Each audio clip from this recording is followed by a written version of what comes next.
Bonjour et merci de nous retrouver pour la foi prise au mot, votre rendez-vous de formation et de réflexion. Cette semaine, je vous propose une émission biblique puisque nous allons parler du livre des Actes des Apôtres. À première vue, il s'agit d'un récit historique. Tout commence par l'ascension de Jésus, puis la Pentecôte, puis on apprend la vie de la toute première communauté à Jérusalem. Pendant cette première partie, c'est plutôt Pierre qui est le héros des actes. On le suit d'abord à Jérusalem, puis en Samarie et enfin sur la côte. Puis vient une seconde partie qui fait de Paul son grand homme. On le suit d'abord à Antioche, puis en Grèce, puis on le voit être arrêté à Jérusalem et enfin conduit à Rome pour aller en procès. Alors, pourquoi avoir ainsi raconté ce récit et pourquoi s'être arrêté de manière abrupte sans qu'on sache l'issue du procès de Paul? Est-ce que cette narration est fiable? Est-ce que le but de Luc, quand il écrit son récit, est uniquement de faire de l'histoire ou est-ce qu'il poursuit une démarche théologique? Telles sont les questions que nous allons débattre avec mes deux invités. Odile Flichy, bonsoir. Bonsoir. Vous êtes exégète et vous êtes enseignante émérite au Centre Sèvres. Et puis Marie-Noëlle Tabu, bonsoir. Vous êtes bibliste et à Catéo, on vous connaît pour votre long commentaire de presque tout. Vous avez tout commenté en fait. Presque. Peut-être. Pas le dimanche en tout cas. Comment? Tous les dimanches est fête. Tous les dimanches est fête. Alors, peut-être pour commencer cette émission dont vraiment le but c'est de permettre aux téléspectateurs, on se l'est dit en commençant, de découvrir ce livre et soyons clairs, d'aimer ce livre. Est-ce qu'on a un peu une idée de qui l'a écrit, quand, pourquoi? Est-ce qu'on a des informations? Odile Flichy. Eh bien oui, précisément, parce que l'évangéliste Luc, qui est l'auteur du livre des Actes des Apôtres, définit lui-même qui il est dans la petite préface qui ouvre son évangile, et il est le seul des évangélistes à dire quel est son projet, avec une petite préface qu'il reprend au début des Actes. Donc on voit bien que l'évangile de Luc et les Actes des Apôtres sont une seule œuvre en 2 volumes, comme on dit. Or, dans cette petite préface qui a quelques versets, on découvre un auteur qui dit « je », qui dit ce qu'il a voulu faire, et qui s'inscrit dans la tradition de prédécesseurs, et il remonte même jusqu'aux témoins oculaires de ce qu'ont dit les témoins oculaires des événements concernant Jésus, ce qui a été transmis par d'autres, dans toute une chaîne de témoins, et il s'inscrit lui-même dans cette tradition. Alors, en tant que 3 choses, on voit bien, en tant qu'un travail d'historien, il a recherché avec exactitude tout ce qui s'est passé depuis le commencement. Donc j'ai bien fait de dire que c'était un récit historique. Alors tout à fait, et on sait qu'il a fait un travail d'historien à la mesure et à la hauteur des historiens de l'Antiquité. Voilà. Alors c'est un historien, alors c'est un chrétien, si on compte bien comment c'est écrit, on dit de la 3e génération, qui s'adresse à Théophile, dont on dit, ce Théophile, l'ami de Dieu, alors un Théophile, mais nous sommes tous des Théophiles, n'est-ce pas? Et ce Théophile, il veut pour le conforter, consolider les enseignements qu'il a déjà reçus. Donc, il s'adresse en tant que chrétien, un témoignage de chrétien, à un chrétien dont il veut consolider la foi. Et la 3e chose qu'on sait, dans ces 4 versets qui sont écrits magnifiquement dans le style des plus magnifiques écrivains grecs, donc c'est un bel écrivain. Donc écrivain, historien, théologien, voilà, qui était celui que la tradition de l'Église a nommé Luc. Catéchiste. C'est ça. Oui. Moi, je trouve toujours que la Bible est un livre de croyants, écrit pour des croyants, par des croyants, et pour conforter la foi. Et Luc est vraiment là. Absolument. Parce que justement, vous l'avez dit, c'est pour conforter la foi. Raconter l'histoire des ancêtres, ça conforte la foi? C'est de transmettre la foi, bien sûr, savoir d'où on vient. Et là, je trouve que le livre des Actes est extraordinaire pour ça. On a envie de s'y engager après. C'est ça, c'est-à-dire que c'est pas simplement l'histoire, il y a aussi quelque chose qui est de l'ordre, comme vous avez dit, de la catéchèse, peut-être de la théologie, et puis de l'exhortation. Alors, en fait. il le qualifie parce qu'il parle, ce qu'il veut raconter, un récit des événements accomplis parmi nous. Donc, des événements, la suite de l'histoire montre qu'il s'agit des événements autour de Jésus de Nazareth, qui a rassemblé des apôtres, voilà. Donc tout ça, c'est ça dont il veut témoigner et montrer à Théophile, dire quel est le sens de ces événements pour la foi chrétienne. Je crois que le mot accomplissement est important chez lui. Voilà, tout à fait. C'est en train de s'accomplir. Voilà. Les promesses faites au Père, elles sont en train de s'accomplir et nous, on s'engage dedans. Voilà. C'est très fort chez lui. Tout à fait. Et ça ouvre un avenir, du coup, puisque Dieu, fidèle, en fait, il y a derrière, l'enjeu, c'est un Dieu fidèle à ses promesses, à son peuple Israël, et il envoie le Sauveur promis et qui accomplit, et la mission se poursuit avec... Et à nous de nous engager et dans à- l'accomplissement, ça c'est sûr. Absolument, tout à On fait. a une idée de la date? Parce que vous dites troisième génération, ça Oui. nous met quand? Alors, 80? les dates, oui, entre 80 et 90, en tout cas, voilà. C'est ça, mais il n'y a pas de... voilà. Bah, Oui, en tout cas, c'est à la fin du 1er siècle. C'est Il me ça. semble Voilà. quand même, oui, on peut faire une étude de vocabulaire. On voit qu'il n'est pas encore tout à fait établi, le vocabulaire. Oui. Donc il y a du travail qui a été fait, on n'est pas très loin, et en même temps, il y a encore à faire, je trouve. C'est très imprécis, le vocabulaire, par moment. Bah, surtout quand il parle des différents noms Oui, de dans les- responsables de la communauté. Voilà. On sent Tout à que fait. il Dans n'y a les pas de hiérarchie communautés, toute... voilà, on n'est pas du tout établi, c'est donc ça. on ne doit pas être très loin quand même. Ouais. Ouais. Est-ce que vous pouvez nous dire le plan? Parce que est-ce que le plan ne révèle pas quelque chose de la visée de Luc? Ce serait meilleur. Alors, en fait, au début, dans le premier épisode où Jésus, il y a de nouveau un récit de l'Ascension, ça s'ouvre sur un récit de l'Ascension, et c'est là que Jésus dit à ses 11, qui sont pour le moment 11 apôtres, vous serez, il annonce que va venir l'Esprit, ce que Dieu a promis, et cette phrase de Actes chapitre 1, verset 8, vous serez mes témoins, en commençant par la Jérusalem, la Judée, et jusqu'aux extrémités de la terre, devant des rois, des fils d'Israël et des nations païennes, je cite de mémoire, mais à Jérusalem, dans toute la Judée et la Samarie, et jusqu'aux extrémités de la terre. Voilà. Et effectivement, l'histoire commence avec Pierre et la première communauté de Jérusalem à Jérusalem, s'ouvre après la mort d'Étienne au chapitre 7, qui provoque une persécution et qui fait que Étienne et les apôtres, et Philippe en particulier, quittent Jérusalem et vont en Samarie. Donc il y a une deuxième partie évangélisation de la Samarie. Et après, on retrouve à partir de... Alors jusqu'au chapitre 7, on peut dire le ministère des apôtres à Jérusalem. Oui. Et à chapitre 9, on retrouve le témoin au pied de l'arbre du martyr d'Étienne qui s'appelle Saul de Tarse et qui est retourné par le Christ sur le chemin de Damas. Et là s'ouvre la deuxième partie, enfin Paul entre en scène. Et après, viendra seulement au chapitre 13, mais peut-être on expliquera pourquoi après, les missions pauliniennes commencent au chapitre 13 à la fin, jusqu'au chapitre 26, le procès de Paul, qui se termine, la passion de Paul, le procès de Paul à Jérusalem, qui est emmené ensuite à Rome à la fin, et ça se termine à Rome. Un peu abruptement. Oui. Ah oui. On peut se demander pourquoi Luc ne termine pas, mais... Parce qu'en fait, donc ça se termine, il faut le dire, il est à Rome, il lui est arrivé plein de choses, plein de misères, il a fait un naufrage, bon, et puis il est en semi-liberté, on a l'impression, quelque part, à Rome. C'est peut-être une manière de nous dire Paul n'est quand même pas le centre du monde. C'est la mission qui est le centre du monde. Oui, parce que les derniers mots, c'est qu'il est en train de parler. Le dernier mot, c'est prêchant avec assurance la bonne nouvelle, ce qui fait que le livre se termine, il est encore en train de parler, donc il nous parle à nous. Et à nous de continuer. Et à nous de continuer. Ouais. Non, c'est étonnant cette fin. Ouais. Oui, parce qu'on en sait... Donc du coup, on voit bien que... C'est la mission qui est première, c'est pas le missionnaire. Voilà, c'est ça. C'est-à-dire qu'on est dans un livre, on revient toujours sur cette idée, un livre d'histoire, mais qui est quand même très théologique. Moi, je crois que c'est d'abord théologique. Oui, moi aussi. L'histoire n'est qu'au service d'eux, comme preuve.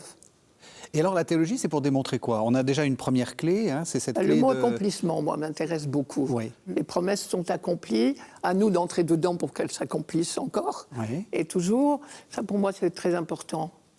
Je dirais Il me semble que les apôtres assument très bien ce qui a été un scandale, c'est la mort de ce Messie. S'il était le Messie, il ne devrait pas mourir.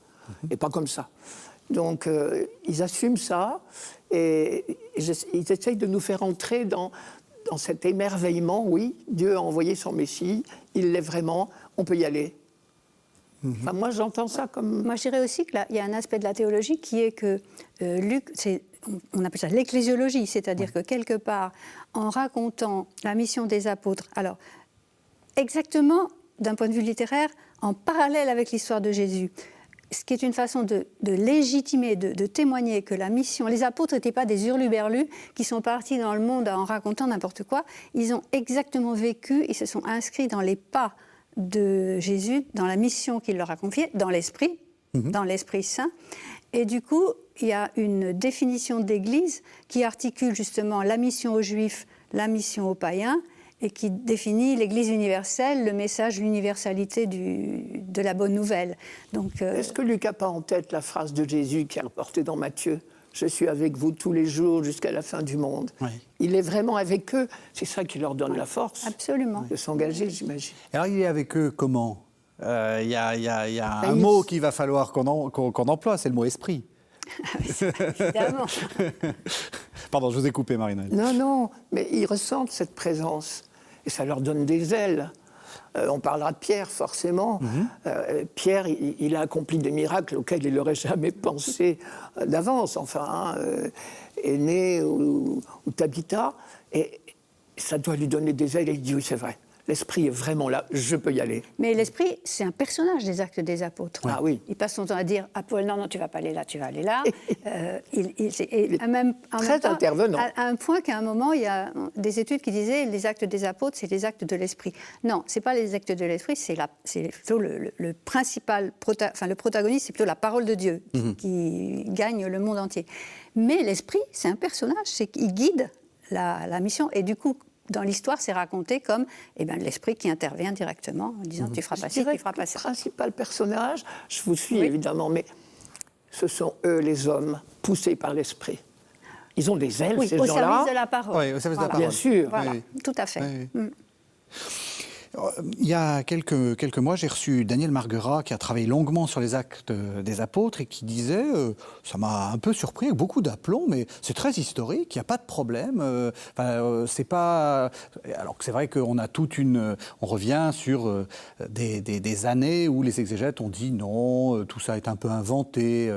Est-ce que vous êtes d'accord avec cette idée qu'au fond, il y a quelque chose de très fiable, enfin de très historiquement fiable? Mais tout à fait, il le dit, hein. Il a fait un travail d'historien. Alors, après, c'est-à-dire que, justement, c'est Daniel Marguerat qui a très bien montré que la tradition, la mémoire de Jésus et la mémoire des apôtres, elle n'est pas venue, boum, comme ça. Oui. En fait, les témoins, tout ça, c'est à base de témoignages et que ça s'est diffusé partout. Et Luc est le seul qui écrit une biographie. Il ne parle pas des lettres de Paul, mais il parle en particulier. Mais en même temps, il a hérité de traditions qui se sont transmises oralement et qu'il n'a pas inventées. Oui. Alors après, il raconte une histoire. Mais moi, je crois beaucoup.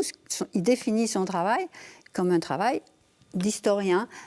Alors, une histoire, on peut dire ça aussi, je vous ai dit tout à l'heure, à la manière des historiens grecs qui construisent le récit, qui font une œuvre littéraire, mais aussi à la manière de l'historiographie juive, qui est une historiographie croyante. Donc, les miracles, voilà. Et ça, donc il est à la croisée, on dit, des deux types d'historiographie de l'Antiquité, l'historiographie grecque et l'historiographie croyante de la Bible. D'autant qu'il ne fait pas une histoire sainte, c'est-à-dire qu'il ne sous-estime pas les échecs. Enfin, je pense, le début de la première communauté, ils sont là, tout est formidable, ils n'ont qu'un seul cœur, qu'une seule âme, et paf. Vous avez Ananie et sa fille au chapitre 5. Quelqu'un qui triche sur le prix d'un champ. Oui. Et puis, on voit bien que ça marche, l'émission de Paul, ça marche, mais il y a des fois où ça ne marche pas si bien que ça. Ce n'est pas une histoire sainte. C'est pas une histoire ou une légende dorée. L'histoire sainte, elle avait aussi ses échecs. Hein. Oui, c'est ça. Non, mais c'est pas une légende dorée, voilà. Voilà, oui, d'accord. Oui, moi, j'ai aucune raison de penser que ce n'est pas historique. Je n'ai pas les moyens d'en juger, mais ça sent quand même le vrai, y compris dans les échecs, que la Bible ne cache jamais. J'aime bien ça, moi. Oui, oui. Voilà, c'est humain. Y compris dans les difficultés de communauté.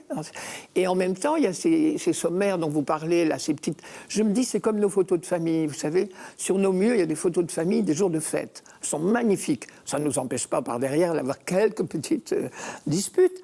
Mais la photo du jour de fête, elle nous montre ce dont nous sommes capables. Et ça, c'est formidable. Elle nous montre le rêve. Et ben après, on va essayer de faire coïncider notre réalité. Mais heureusement qu'il y a ces rêves. Et il y a eu ces merveilleuses choses quand même. Je pense aussi que pour lui, c'est très important de dire, par exemple, ce qui est frappant dans ses sommaires, c'est le partage des biens. Pour moi, c'est ce qui m'impressionne le plus. Peut-être que j'avoue, là, mais c'est vrai que c'est extraordinaire. Le partage des biens, il mettait tout en commun. Alors, à part Ananie et sa fille, qui ont un peu fauté, mais ils ne sont pas les seuls au monde. Hein. Je me dis, Luc lui-même, il voit la preuve, ça, l'esprit est là. Et bien nous, ce sera pareil. Quand nos communautés seront capables de vivre ça, peut-être nos églises se rempliront-elles. C'est intéressant de remarquer votre dernière phrase. C'est-à-dire que on sent que le livre des Actes a servi de modèle, en fait. Oui. Alors, par exemple, il y a quelques années, le renouveau charismatique se relisait beaucoup ces questions-là, etc. Enfin, c'est un livre qui doit nous aider à vivre en Église. Ah oui. De toute façon, il faut toujours lire en Église. Oui. Toujours. Le rapport avec Paul, parce que souvent on dit Luc est proche de Paul. Est-ce que c'est avéré ou est-ce que c'est la pieuse légende pour, Alors, ça dépend de quel Paul on parle. Oui. Ah, parce qu'il y a plusieurs Paul. Alors, il y a le Paul qui a écrit des lettres authentiques. Monsieur Paul de Tarse. Ça, moi, j'appelle le Paul de Paul. Oui. Bon.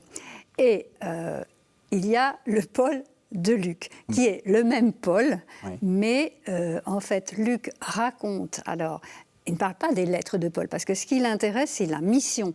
Et comment Paul a été missionnaire et a transporté, en continuité avec le travail de Pierre, est allé évangéliser les nations païennes. Bon. Et donc, c'est vrai que on a soupçonné Luc à l'époque où on étudiait les lettres de Paul, et on étudiait les lettres de Paul, et on n'avait pas fait le lien avec les données des actes. Et on s'est dit, ça ne correspond pas. Parce que forcément, Paul s'adresse aux communautés sur des problèmes précis, et Luc raconte...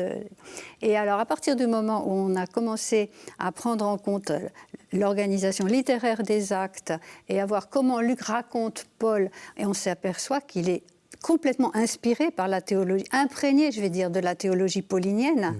Voilà, simplement, c'est un autre genre littéraire. Et par exemple, alors on dit toujours, c'est vrai qu'il ne raconte pas de la même façon l'incident qu'on appelle l'incident d'Antioche avec Pierre. Bon, dans les Actes, il n'y a pas de problème. Alors que chez Paul, dans la lettre aux Galates, c'est pas tout à fait. Mais ça s'explique. Enfin, je veux dire, on est dans un autre genre littéraire, et son souci, c'est de montrer que l'Église s'est construite en accomplissement de la mission confiée par Jésus à ses apôtres, et en continuité entre Jérusalem et l'ouverture aux nations païennes. Et ça aussi, ça peut s'expliquer même par la manière dont on entretient une mémoire. Le général de Gaulle et le gaullisme, c'est pas tout à fait la même chose. Enfin, on peut prendre sur n'importe quel, entre guillemets, grand homme, quand on a une personnalité forte, il y a ce qu'il fait, comment il voit ça, et puis ce que les gens font. Tout à fait. Vous êtes d'accord ? Oui, je réfléchissais parce que j'entends souvent opposer Pierre et Paul. Je pense que c'est une erreur. Il y en a un qui est sûrement plus intellectuel que l'autre, ça je veux bien le croire, mais ils sont tous les deux, d'abord ils brûlent du même esprit, tous les deux du même enthousiasme, et ils ont eu tous les deux l'expérience du ressuscité, de manière différente. Et donc je ne les opposerai pas, moi. Tout à fait. J'ai eu la chance d'aller beaucoup dans ces pays-là, et alors on a pas mal d'icônes où ils sont pas d'accord. Je trouve que c'est dommage, au contraire, ils travaillent sur le même champ, la même vigne, mais dans des lieux différents. Oui, il n'y a pas d'opposition, en tout cas, non, dans les mais ils sont vraiment... Paul prolonge la mission commencée par Pierre et la communauté de Jérusalem. Voilà. Et il entre un peu plus tard dans la carrière. Voilà. C'est pour ça qu'en étant... Pierre s'est adressé aux Juifs, Paul s'est adressé aux Juifs et aux païens, mais en continuité complète avec la communauté de Jérusalem. Quand on lit, par exemple, les lettres de Pierre, ça ressemble à Paul, c'est fou. Ah oui, ça, la première lettre de Pierre, on dirait du Paul, oui. Oui, impressionnant. Ça, c'est important ce que vous dites aussi sur cette... Paul s'adresse aux Juifs et aux païens. Alors, il est missionnaire. Pour moi, vraiment, le livre des Actes le montre. Il est institué créé par il est le missionnaire jusqu'au bout des Juifs et des païens. Et d'ailleurs, quand on regarde, chaque fois que Paul arrive dans un autre pays, où est-ce qu'il commence? Même après avoir dit aux Juifs, vous voulez plus, bon, je me tourne vers les païens, où est-ce qu'il va à la ville suivante pour commencer? À la synagogue. Toujours. Donc le schéma, c'est Israël d'abord. Ça, c'est un schéma théologique. Hein, oui, c'est ça. Dieu accomplit ses promesses. C'est l'élection d'Israël. Oui. Absolument. Donc Israël est premier. Israël d'abord, mais la vocation, alors ça, il le montre aussi, la vocation d'Israël, appuyée sur une citation d'Isaïe, tu seras la gloire, qui est citée par Siméon. La vocation d'Israël, c'est d'être la gloire pour Israël, mon peuple, et aussi pour les peuples païens. Isaïe 49. Et lumière, c'est ça. Et lumière pour les païens. Oui, donc, en fait, cette continuité, elle est inscrite dans la vocation même d'Israël. Et ça, c'est très paulinien. Enfin, c'est l'épître aux Romains, aux Juifs d'abord, puis aux Grecs. Et c'est son grand chagrin, ça. Hein, ouais. Oui, être obligé d'admettre que beaucoup de Juifs ne suivront pas. Et c'est peut-être le chagrin de Luc. Non. Oui. Il y a un exégète, Tanhill, qui a dit que c'était le tragique pour Luc, cet échec. On peut le lire aussi comme ça, c'est intéressant. Pour lui, c'était tragique, cette histoire. C'est une histoire tragique. Il y a des bons côtés. Jusque maintenant. Je vous propose qu'on commence un peu la lecture. Alors, je ne sais pas si on arrivera jusqu'au bout, mais justement, comme ça, les téléspectateurs seront dans le mouvement. Le début, les premiers chapitres, vous avez commencé à le dire, hein, c'est l'ascension, puis une promesse, la Pentecôte, et puis la première communauté de Jérusalem. Ça nous raconte quoi? Enfin, racontez-nous un peu ce qui se passe. Moi, je parlerais bien de la Pentecôte, parce que c'est un aspect de Luc étonnant. La Pentecôte, en fait, c'est un récit qui est, habité par l'Ancien Testament. Luc a choisi son vocabulaire, je veux bien admettre que la Pentecôte s'est passée comme ça, mais il a choisi son vocabulaire de manière quand même très impressionnante. Alors j'en oublie, vous en rajouterez. Pour moi, il est évident qu'il veut nous parler du Sinaï. Oui. Hein, ce violent coup de vent, ce bruit, ces langues de feu qui se partagent, ça c'est le Sinaï vu par la Bible et par le Targum. Puisque dans le Targum, la traduction araméenne, racontait que quand Dieu, j'adore ce texte, quand Dieu a donné sa loi, les commandements s'inscrivaient dans le ciel comme des langues de feu qui perçaient le ciel, qui faisaient peur à tout le monde d'ailleurs, et elles allaient se pointer sur les tables de la loi. Alors, quand le Saint béni soit-il a donné le premier commandement, c'était une langue de feu, etc. Et quand le Saint béni soit-il a donné le deuxième commandement, c'était une langue de feu. Et on pense, on n'a pas le texte entier, mais que les 10 commandements y passaient. Les langues de feu de la Pentecôte, c'est évident qu'on est là. Bon, un autre texte qu'il a en tête, me semble-t-il, c'est Joël, bien sûr, le prophète Joël qui promettait, ce jour-là, Dieu donnera l'esprit à toutes les nations. Et le troisième qui m'intéresse beaucoup, c'est Babel. Parce qu'à Babel, on n'est pas très à l'aise avec ce texte, on se demande ce que ça veut dire. Si je le raccourcis, je vais dire acte 1, les hommes ont une idée qui n'est pas si bête, après tout. On va construire une grande tour, comme ça on montera là-haut, et peut-être qu'on pourra se passer de Dieu d'ailleurs. Hein. Et on aura notre nom là-haut dans les cieux, on pourra parler à Dieu s'il existe encore d'homme à homme. Et puis Dieu est intervenu. Pourquoi? Alors, si je ne suis pas croyant, je dis, évidemment, l'empêcheur de danser en rond, il fallait qu'il nous gâche la vie. Si je suis croyant, je me dis, il faut croire que la piste n'était pas la bonne. Nous voulions être tous unis, et tous au même endroit, parlant tous une seule langue. Et il nous dit, non, l'unité, ça ne se fait pas comme ça. C'est formidable. Et donc, il nous disperse et il brouille nos langues. Et à la Pentecôte, les langues sont brouillées, mais elles chantent toutes la même chanson. Donc c'est l'accomplissement de Babel, l'unité dans la diversité. C'est magnifique. Bon, Luc, il a réussi à mettre tout ça dans quelques versets, c'est formidable. Vous êtes d'accord? Vous le lisez comment? Oui, cette phrase, absolument comme ça, parce que chacun les entendait, tous les peuples qui sont là, chacun les entendait dans sa propre langue, dans son propre dialecte, chanter, j'aime bien le verbe chanter, les merveilles de Dieu. Et c'est exactement ce qui va se passer dans le reste, c'est-à-dire que Paul en particulier, on a 3 discours missionnaires de Paul dans les Actes, et on voit bien comment, à chaque fois, il va s'adresser, il va dire les merveilles de Dieu accomplies en Jésus-Christ à chacun. Donc comment mieux dire que le message universel s'inculture en fonction des destinataires et que chacun peut recevoir les merveilles de Dieu. Et ça, il y a tout ça déjà dans le récit de Pentecôte. C'est ça, Voilà. et en même temps, c'est une sorte de programme narratif. Enfin, Tout à c'est-à-dire fait. que le lecteur sait que, Oui. à la fin, tout le monde parlera oui, cette langue. et Marie-Noël parlait de la prophétie de Joël. Elle est programmatique parce qu'il est dit « Vos fils et vos filles prophétiseront et feront des signes, etc. » Et vos vieillards auront des songes, Voilà. je me sens concerné. Vous avez des et songes du coup, chaque fois que quand Pierre s'exprime, on sait qu'il est sous le souffle de l'Esprit Saint. Et après, c'est le programme que tout ce que vont faire, tous les miracles, les signes qui vont être accomplis, sont l'œuvre de l'Esprit et l'œuvre de Dieu, des merveilles de Dieu accomplies dans le monde entier. Et en même temps, c'est pas tout à fait actuel. Enfin, c'est pas tout à fait actualisé aujourd'hui. Donc, c'est à nous aussi de poursuivre le. Ah ben, c'est l'idée du prolongement. C'est Ouais. jamais terminé, hein. C'est ça, c'est ça. Alors donc, ils ont fait leur petite expérience mystique là. Qu'est-ce qu'ils font? Ils parlent, ils annoncent. C'est le grand discours de Pierre, hein. C'est formidable. Moi j'aime beaucoup, mais je résume peut-être trop, mais Pierre fait très attention, il s'adresse à des Israélites, c'est les gens qui sont là pour le pèlerinage de Pentecôte, ils ont le cœur plein de ferveur, hein. Ils ont prié les psaumes, ils ont chanté les psaumes des montées qui sont pleins d'idées messianiques, hein. Ils ont supplié Dieu d'envoyer son Messie, il joue là-dessus, si j'ose dire, il leur dit, voilà, le Messie, ça y est, c'est celui qu'on a exécuté il y a 50 jours, et il prend bien soin de dire c'est une erreur judiciaire. Hein, personne n'y est pour rien. Hein, et je trouve ça très délicat. C'est vrai en plus, c'est une erreur judiciaire et rien d'autre, il me semble. Moi, je n'accuserai pas les Juifs qui ont éliminé Jésus. Je pense qu'ils avaient toute bonne raison de le faire. Parce qu'ils prouvaient guère quand même qu'il était le Messie. La preuve même, s'il l'était, Dieu l'aurait sorti de là, c'est évident. Donc la façon dont il est mort prouve qu'il n'était pas le Messie. Et Pierre, là, voilà, courageusement dire, eh bien oui, justement, il l'était. Oh, c'est tout simple maintenant, acceptez cette annonce, et puis voilà, vous entrerez dans le salut.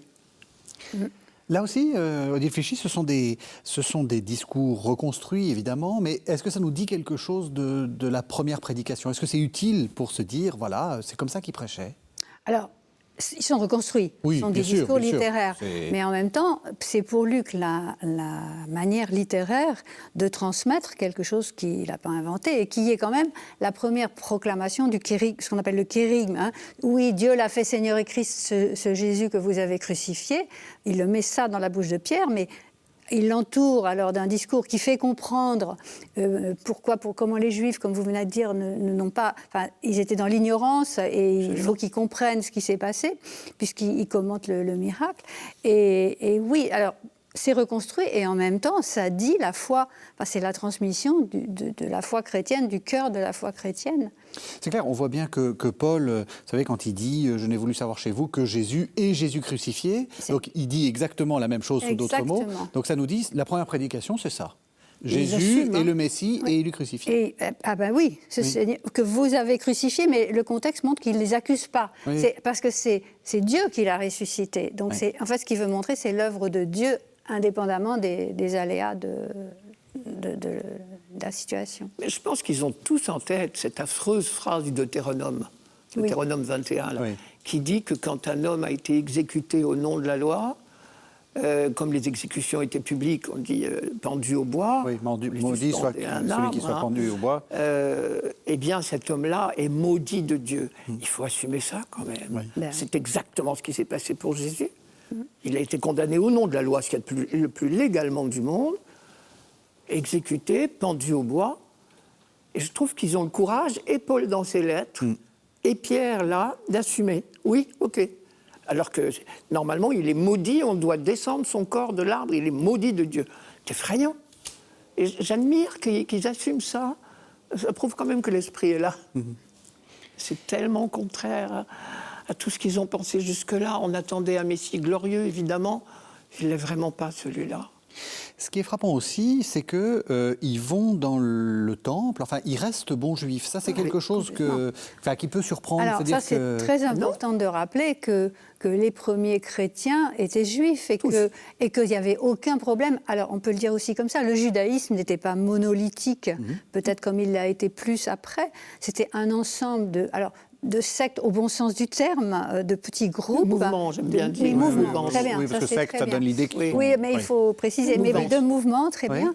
Et ceux qui ont été appelés les Nazoréens ou les gens de la voix, c'était des juifs absolument fidèles. Et Paul est resté fidèle au judaïsme de ses pères jusqu'au bout.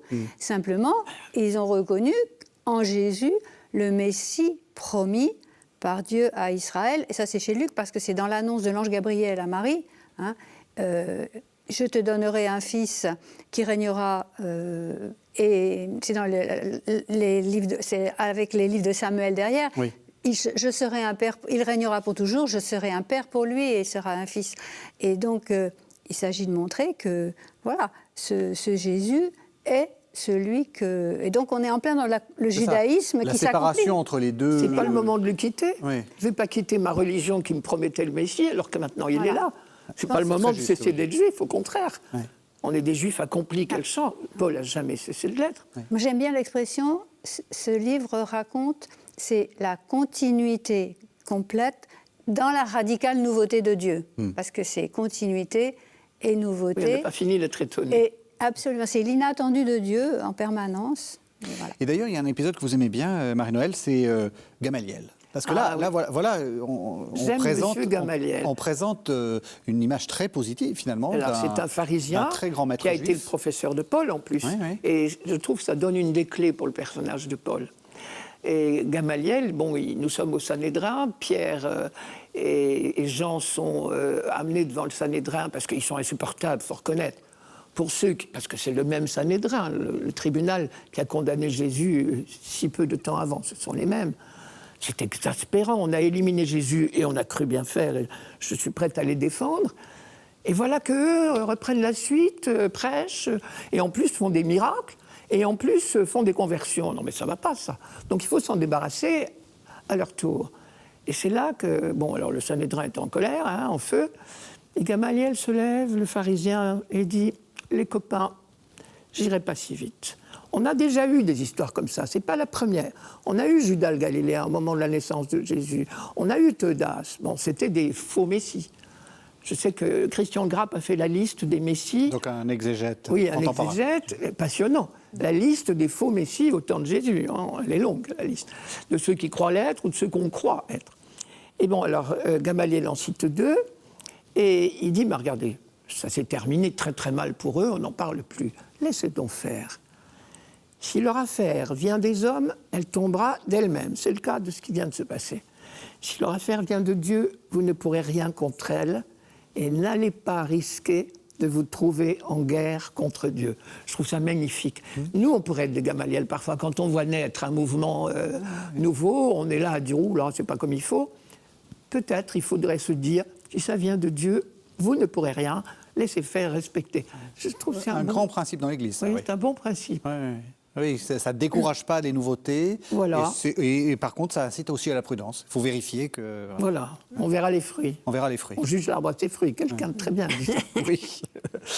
On va avancer un petit peu parce il nous reste qu'une vingtaine de minutes dans cette émission. Donc, est-ce qu'on peut dire que celui qui évangélise, c'est Paul, et que Pierre reste à Jérusalem dans son judaïsme hiérosolimita? Non, pas du tout, pas du tout. En fait, je trouve qu'il y a un épisode qui est extrêmement important pour montrer l'articulation, comment Luc articule la mission de Pierre et la mission de Paul complètement entrecroisées. Bon, au chapitre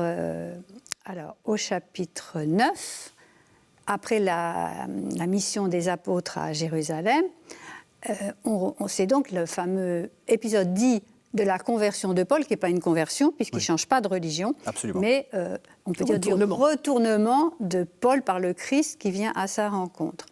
Et alors, vous connaissez l'épisode, donc le Christ dit, non pas à Paul, mais à Ananie, tu vas aller à Damas, tu vas trouver Paul et tu vas lui dire il sera mon témoin devant des rois. C'est là où c'est dit il sera mon témoin devant des rois, il portera mon nom devant des rois, des nations, etc. Mais alors, en fait, là, on est coincé parce que Paul, c'est un juif. Comment va-t-il pouvoir aller devant des nations païennes alors que Dieu, la loi donnée par Dieu à Israël, interdit à un juif d'aller chez les païens? Eh bien, ce que raconte l'épisode à ce moment-là, Pierre est à Joppa, Joppé, oui. voilà. Sur la côte, en fait. C'est pas loin de l'aéroport de Tel Aviv. Et alors, il a cette vision d'animaux, parce qu'il a faim. Voilà, ça, c'est l'humour de Luc. Il a faim, et tout d'un coup, il voit des animaux, et une voix du ciel qui lui dit « Tue et mange ». Et là, alors les animaux, c'est pas n'importe quels animaux, parce que c'est justement ceux de la Genèse où c'est interdit c'est les animaux de la création, là. Ceux qu'il faut surtout pas manger. Et surtout qu'il faut pas manger. Alors il est horrifié, mais vraiment horrifié, et il dit « moi jamais ». Bon, et la voix lui dit tue et mange. Et là-dessus, alors l'histoire, ce chapitre 10 jusqu'à 11, c'est l'histoire entremêlée de Pierre qui a cette vision et qui reçoit aussi la visite d'envoyé du centurion romain Corneille, dont par ailleurs on sait qu'il a une vision qui lui dit tu vas aller chercher Pierre qui est là-bas. Voilà. C'est très compliqué.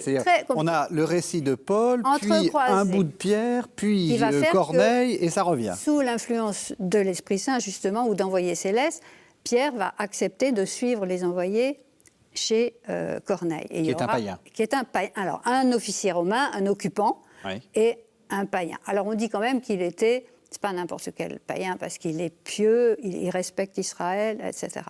Ce que je veux dire avec cet épisode, qui pour moi est très important, c'est que Pierre ne va rien comprendre. Il va lui falloir 3 jours, comme par hasard 3 jours, pour comprendre quand il dira à Corneille « Dieu vient de me faire comprendre ». Mais il a fallu 3 jours où on nous a expliqué tout le temps qu'il ne comprenait rien. Bon. Donc je trouve ça important sur comment est-ce qu'on fait pour connaître la volonté de Dieu. C'est pas évident qu'elle vous tombe sur la tête. Dieu m'a dit de faire ça. Alors c'est très important ce que vous dites parce que il a quand même eu le technicolor, la vision, la voix de Dieu. Il y avait tout pour comprendre. Il comprenait rien. Bon, alors il finit par comprendre. Et puis alors du coup la deuxième chose, c'est que finalement il obéit et il va rencontrer le païen et l'histoire est faite pour Corneille et toute sa maison sont baptisés. Donc et alors. Cette fois, c'est pas le Christ qui intervient dans cette histoire, c'est Dieu. Directement, à part ses envoyés. Et donc, on voit bien que l'importance de cet épisode, c'est qu'il lève... Dieu lui dit, ne fais pas d'acception de personne. Ce que j'ai créé, c'est pas à toi de le déclarer impur. Hein, c'est toute la discussion sur le pur et l'impur. Et résultat... Une fois qu'il y a eu cette histoire et que Pierre, à la communauté de Jérusalem, a convaincu que c'était la volonté de Dieu, qu'est-ce qu'il va nous raconter au chapitre 12 quand Pierre va faire son miracle, il va ressusciter... le fils du centurion, oui. Tabitha, là. Ah oui, Tabitha, voilà. Pardon. Mais après, chapitre 13, commence la mission de Paul. Alors du coup, Paul, la mission des apôtres chez les païens, on sait qu'elle est légitime, puisque Dieu lui-même a levé l'interdit. Donc je trouve que cette place de cet épisode entre la communauté, la mission chez les Juifs et l'ouverture des missions, la mission paulinienne, qui va quand même commencer par aller à la synagogue d'Antioche de Pisidie. Mais au moins, Luc nous fait savoir que telle est la volonté... Paul n'est pas un électron libre. Voilà, Paul n'est pas un électron libre et que sa mission est parfaitement légitime et enracinée dans la mission de Pierre. Voilà, c'est pour ça que j'aime beaucoup ce passage. Oui, c'est ça. On a l'impression qu'on cherche qui est l'auteur de ce grand pas, finalement, qui est d'aller au païen. Alors, on dit d'abord que c'est Paul, et puis en fait, non, c'est Pierre, puis en fait, c'est Dieu. Enfin, ça permet de répondre à cette question-là. Je me demande si ce n'est pas Philippe le premier. Alors, Philippe est oui. Alors, expliquez-nous, Philippe. Philippe en Samarie, c'est avant ce que vous venez de raconter. Chapitre 8, oui. Et Philippe, on connaît bien l'histoire du char de l'eunuque de la reine d'Éthiopie. Ça doit être un officier royal, on va dire. Un grand personnage. Alors, on ne sait pas ce qu'il est. Il est probablement pas juif. Mais qu'est-ce qu'il est vraiment? Est-il un prosélyte? Quelqu'un qui a vraiment embrassé la religion juive complètement? Est-ce qu'il est ce qu'on appelle un craignant de Dieu, ce qu'était Corneille, probablement? Voilà, oui, tout à fait. C'est-à-dire quelqu'un qui est proche, sans aller jusqu'à la circoncision et toutes les pratiques. C'est un personnage important. Je sais que dans les études actuelles sur les minorités, c'est un des seuls dont on est sûr qu'il soit noir. C'est un Africain. Bien sûr.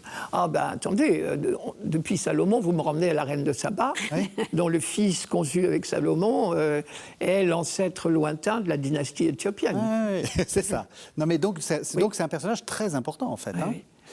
Et donc Philippe, poussé par l'Esprit Saint, vous disiez, l'Esprit Saint le prend par les cheveux ou presque, et le met sur la route de Gaza, où ce monsieur lisait dans son char Isaïe. Et alors Philippe lui dit, est-ce que tu comprends de quoi il s'agit? Non, je ne comprends pas. Comprendrais-je si personne ne m'explique? Et alors Philippe lui raconte et finira par le baptiser. Alors je me dis, nous sommes au chapitre 8, Pierre ce sera au chapitre 10, Paul à Antioche de Pisidie sera 13. Alors, est-ce que c'est Philippe, le premier évangélisateur des païens? J'en sais rien. Vous aviez raison de dire, de toute façon, c'est Dieu. C'est poussé par l'esprit. C'est ça la clé. C'est ça la clé. Qu'est-ce qui se passe à Antioche de Pisidie? C'est vous qui vouliez raconter Antioche de Pisidie oui, aussi. parce que j'y tiens beaucoup, je sais pas. Parce que voilà, donc c'est en gros le début des missions de Paul. Absolument, en fait. Nous sommes en Anatolie. Et là où règne le culte de Cybèle, là, il faut y aller, c'est magnifique. Vous êtes allé, j'imagine? Ah oui. C'est merveilleux. C'est merveilleux. C'est un Il y a endroit des très, chapiteaux avec des taureaux, couronnés, c'est-à-dire avec des couronnes et des couronnes. Bon, il y a le culte de la déesse Cybèle, enfin tout ça est superbe. Il y a une synagogue quand même, et c'est pour ça que Paul y va. Alors la première fois qu'il prend la parole, puisque tout juif adulte peut prendre la parole, il le fait, bien sûr. Et mon Dieu, il parle bien, et ça se termine assez bien, finalement. Puis pendant la semaine, ça parle, le bouche à oreille marche, et il se dit, on recommence samedi prochain, et là, il est très mal accueilli, parce que dans le bouche à oreille, il y a eu aussi, bien sûr, des révoltes, des colères, celui-là, qu'est-ce qu'il vient nous raconter, c'est pas vrai. Et là, il va se heurter à vraiment un mur, et on sent... Enfin, je sais pas, je le sens comme ça, vous me direz. On sent cette espèce d'hésitation, c'est pas possible, la déception. On croyait que ça y est, que le Messie, tout le monde allait l'accueillir, et ça y est, on allait baptiser tout le monde, mais pas du tout. On se fait jeter. Et là, Paul et Barnabé vont réfléchir beaucoup, et ils vont, je pense, ça c'est comme Jésus quand il répond au tentateur, comme un croyant, ils vont voir dans l'Écriture. Et dans l'Écriture, il y a ce fameux texte d'Isaïe, Je t'ai fait lumière des nations, pour que mon salut parvienne aux extrémités du monde. C'est le deuxième Isaïe, c'est pas un hasard, c'est-à-dire pendant l'exil de Babylone, au moment où on découvre l'universalisme du projet de Dieu, et le Dieu unique. Et ils vont s'appuyer là-dessus, sur cette théologie du reste, qui était née depuis le prophète Amos, depuis Osée, cette théologie du reste, il y aura un petit reste. Et ils se disent, très bien, il y a un petit reste, on va s'appuyer là-dessus et on va évangéliser les païens qui sont des craignants de Dieu, puisqu'ils sont à la synagogue. C'est pas des... Le mot païen, d'ailleurs, est très mauvais. Ils ne sont jamais païens, tous ces gens-là. Ils sont très religieux, trop religieux. Même. Oui, c'est ça. Oui, bien sûr. Ils ne sont pas athées. Nous, un païen, pour nous, c'est un athée. Totalement. Pour eux, pas. Mais c'est un idolâtre, on va dire. Et ils ne sont pas tous, de la religion gréco-romaine, etc. Ils sont, comme vous dites, du culte de Cybèle, ils sont de la multiplicité des cultes. Mais ils ne sont pas juifs. C'est ça qu'on appelle des païens. Ouais. Et alors, il va sauter ce pas extraordinaire. Moi, j'appelle ça le grand tournant. Il y a le tournant de Pierre, il y a le tournant de Paul. Et à partir de là, qui se fait dans la difficulté et paradoxalement dans l'échec, en fait. Ça aussi, il faut y revenir. Ça marche quand même, mais on sent bien que c'est difficile. Peut-être que l'échec nous pousse à prier et à aller dans l'Écriture. Non, mais c'est ça. Vous avez tout à fait raison. C'est là où je voulais vous conduire, Marie-Noëlle. C'est-à-dire c'est pas un chemin. Ça ne va pas nous éviter les échecs. Voilà, c'est pas un chemin de rose. C'est pas un chemin de rose. Il ne va pas nous éviter les échecs, mais voilà, il faut continuer. D'ailleurs, le livre des Actes montre les voyages de Paul. Alors, toutes les Bibles ont une carte très, très pieusement faite. Alors, il y a quelquefois, on se demande un peu comment on l'a faite, mais quand il suit les voies de commerce. Oui. Et donc, il va de comptoir juif en comptoir juif, en fait. Certainement. C'est pas des comptoirs. C'est des villes. En tout cas, c'est Marie-Françoise Basselès qui a très bien étudié les voyages de Paul qui passaient par les routes romaines. Absolument. Oui. Il fallait la conjonction d'une route romaine et d'une synagogue. Ouais. Et là-bas, on voit que, par exemple, Aphrodisias, qui est une somptuosité, qui est sur une route romaine, donc il n'est pas sur une route romaine, justement, il n'y est pas allé. C'est ça. Intéressant. Or, c'est à côté. Ouais. Il n'est pas allé. C'est-à-dire qu'en fait, il fait... Bien sûr. Il je va disais, ce n'est pas des comptoirs, parce qu'on est en plein en plein centre, et quelquefois la synagogue est modeste. Oui, c'est ça. Oui, non, mais je vois, Regardez, comptoir, quand il sera à Philippe, la synagogue, il n'y en a même pas. Oui. Mais il ira dans la communauté. Donc ça veut dire qu'il prend les réseaux juifs, en fait. Oui. Tout à fait. Alors, on va, là aussi, il nous reste plus que 5 minutes, donc on n'ira pas jusqu'à la fin.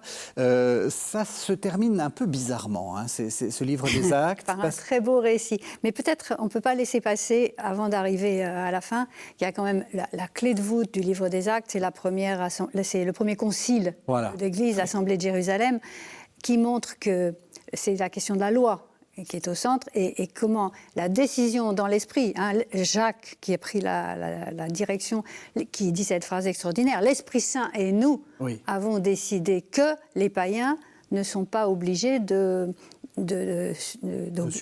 fidèles, d'être circoncis. En revanche, on va s'arranger pour respecter la loi, pour les tables, pour que ce soit... Voilà. Oui, pour que chacun puisse vivre. Et ça, je pense qu'il faut le signaler au passage, parce que nous vivons aujourd'hui de cette décision de l'Église. C'est donc dans les Actes, chapitre 15. 15 qu'il faut absolument lire. Là, c'est le passage... Le passage à lire. Moi, j'aime beaucoup la fin de l'histoire, qui se termine par un magnifique récit de traversée. Donc, Paul a demandé à être comparé devant l'empereur, parce que, en fait, non pas qu'il... Enfin, il a compris que si il retourne à Jérusalem, comme le gouverneur veut le faire, il ne pourra plus continuer sa mission. Et son idée, c'est continuer, et donc il dit par tous les moyens. Et donc, en demandant à comparaître devant l'empereur, il va à Rome. Et alors, le chapitre 27 et 28, les deux derniers chapitres, racontent la traversée en mer, et raconte une superbe tempête. Alors, à la manière d'Homère, hein, c'est vraiment... Et alors, tout, quand on regarde, c'est raconté... Un récit d'aventure, toutes les ficelles y sont. Le suspense, les ouf, ça va mieux, et boum, ça recommence. Bon. Alors, ça, c'est le premier niveau, vraiment, l'histoire racontée. Et ça, il faut le dire, c'est un plaisir de lecture, les Actes des Apôtres. Le plaisir, et on sait que Homère, la lecture de l'Odyssée d'Homère, et aussi la tempête dans l'Odyssée, c'est un morceau de bravoure, enfin un morceau extraordinaire. Donc on peut le lire comme ça. Et en même temps, à un autre niveau, il se dit beaucoup de choses. Et moi, on y voit un peu la récapitulation de la mission de Paul. l'Église, et Paul est présenté comme un prophète. Alors, le genre de détail drôle. Il démarre, et puis un petit vent se lève. Et Paul va voir le capitaine et dit « À mon avis, vous devriez arrêter, parce que ça va mal se passer. » Et le capitaine le renvoie dans ses... évidemment, ce prisonnier ferait mieux de se taire. Et il va consulter, il consulte les marins compétents, et il continue. Et en fait, Paul... Et la tempête a lieu, donc Paul avait raison. Mais je veux dire, derrière ça, la figure du prophète se dessine, et qui montre que la tempête, et Paul prophétise, Dieu vous ne perdrez pas un cheveu de votre tête. Et donc on a un Paul prophète qui montre que le but du Dieu auquel il croit, c'est de sauver, et de sauver tout le monde. Aussi, autre détail, les marins veulent à un moment se sauver dans un petit canot. Et Paul va dire au capitaine, si vous les laissez partir, on est tous sauvés ou pas. Enfin, il n'y en a pas quelques-uns qui vont être sauvés. Si les marins compétents s'en vont, nous... Après, ils étaient morts. Ouais. Et la dernière chose, c'est quand ça va mieux, alors tout le monde, ils n'ont pas mangé, enfin ça se passerait très mal. Et donc Paul, alors il faudrait prendre le texte, mais leur donne à manger, et tous les mots d'une Eucharistie sont là. Alors, grosse question, est-ce qu'il a célébré l'Eucharistie sur le bateau ?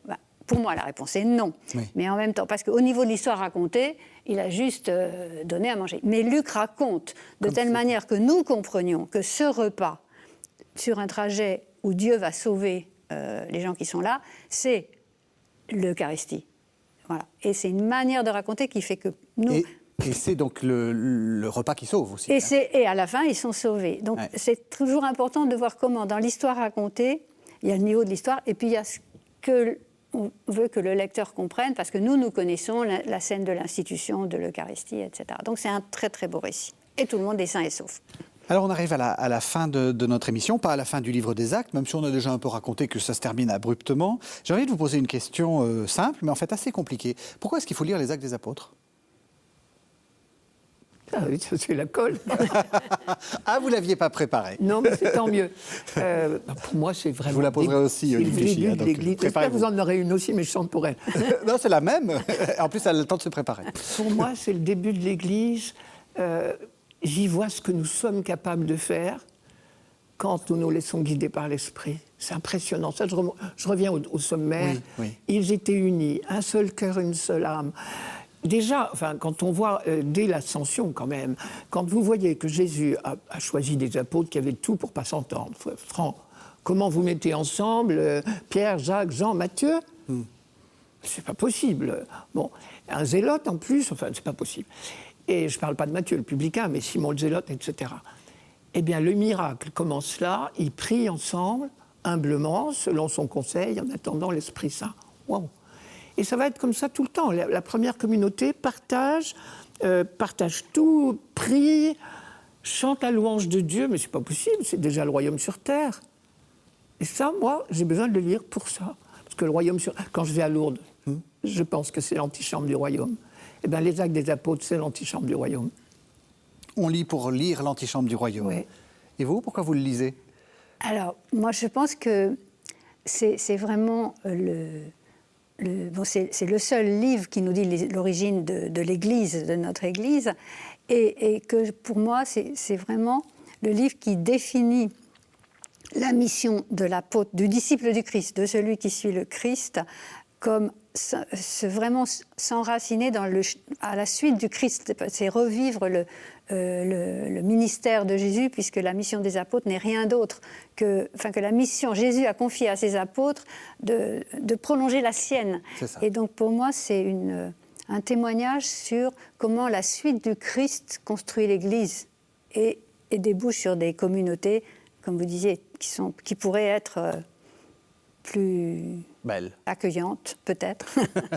Merci vraiment à tous les deux de nous avoir fait à vous. découvrir ce livre C'est des une bonne Actes des Apôtres. occasion d'échanger. Un excellent moment. Absolument. Merci vraiment.